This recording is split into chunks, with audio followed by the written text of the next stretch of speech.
Hello mga gagayam, isang mapagpalang araw na naman po para sa ating lahat.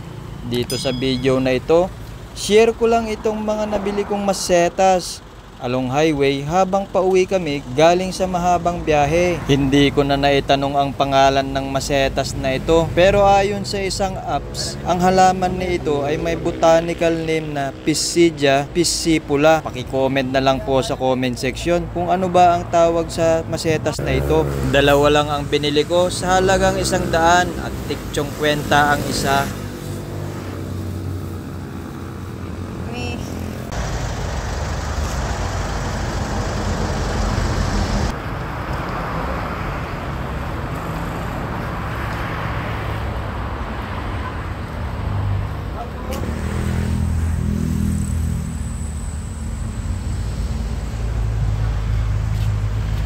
Sa kalapit na nursery ni Pogi, dito ko naman naispatan ang isang halaman na may botanical name na Phonocarpus erectus.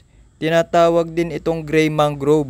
At dahil hindi ko na naman naitanong kay ating seller ang pangalan nito, kumonsulta na naman ako sa app at iyon nga ang ibinigay na pangalan, ang gray mangrove. Bumili ako ng mga halaman na ito dahil sa hinaharap ay susubukan kong gawing bonsai materials. Madali lang naman maging kahoy ang mga ito dahil irerekta ko na sa lupa ang pagtatanim para malaya silang magpalaki. Yun nga lang, mahabang pasensya lang ang kailangan. Pero habang yumayabong naman itong mga halaman na ito, na-enjoy naman namin ang vibrant colors ng kanilang mga dahon. Bukod pa sa makukulay na bulaklak ng mga bugambilya. Ang gray mangrove ay nagkakahalaga ito ng 150 pesos. Pinili lang namin ni Kadamo yung medyo maliit dahil puno ang sasakyan at walang mapagsidlan. 150. Puno po eh. Ilalagay natin sa sandbag, ano? Kung may plastic ka kaya, ganyan na kaya, pwede lang siguro yun? Oo. Ano? Piliin mo yung uulan na. Malamig nga. Maano to? Matalim ito. Ano pong pangalan niyang isa lang? Isa lang. Wala, punong-puno po eh.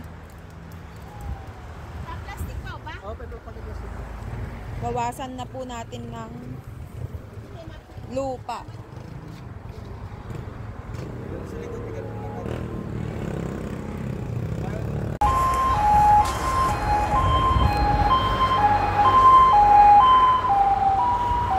Tumingin ka doon, baka may mas maganda pa. Yung may mas sanga ay, okay na yan. Okay na po.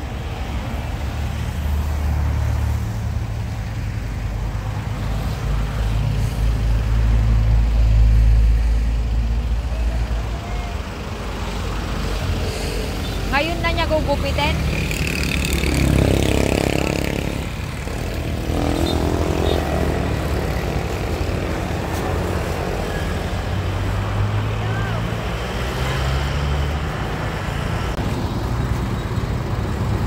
Yan ang ngiling tagumpay. Masaya na naman si Pogi sa pag-uwi. Medyo ilang araw pa ang nakalipas bago ko maharap na itanim ang mga bagong halaman. Sa malamang, maaaring nagtatanong ka bakit sa graba ko pa itaninim at hindi sa garden soil. Alam mo, ganito kasi iyon. Ang mga graba na ito ay galing sa mga pinagbistayan ng wash sand na ginamit naman sa pagpapalitada. Kaya inalagay ko na lang dito sa planter's box na may kapal na 20 cm. Pero no worries. Ang susunod naman na layer nito ay lupa na. Kaya pagkatapos ng ilang taon, maaabot na rin ng ugat ang lupa. Ang kainaman lang kasi sa ginawa kong pagtatanim sa graba ay madali ko lang hukayin ang kahoy pag kailangan ko ng gawing bonsai materials. Goods na. What a great accomplishment. Ang gamit ko naman ay tubig na sahod ulan. May pinagawa akong imbakan para at least tipid sa kuryente at tubig. Yan mga gagayam, i-update na lang natin sa susunod na video pag lumaki na at kakailanganin ng mga materyales na ito bilang pang bonsai.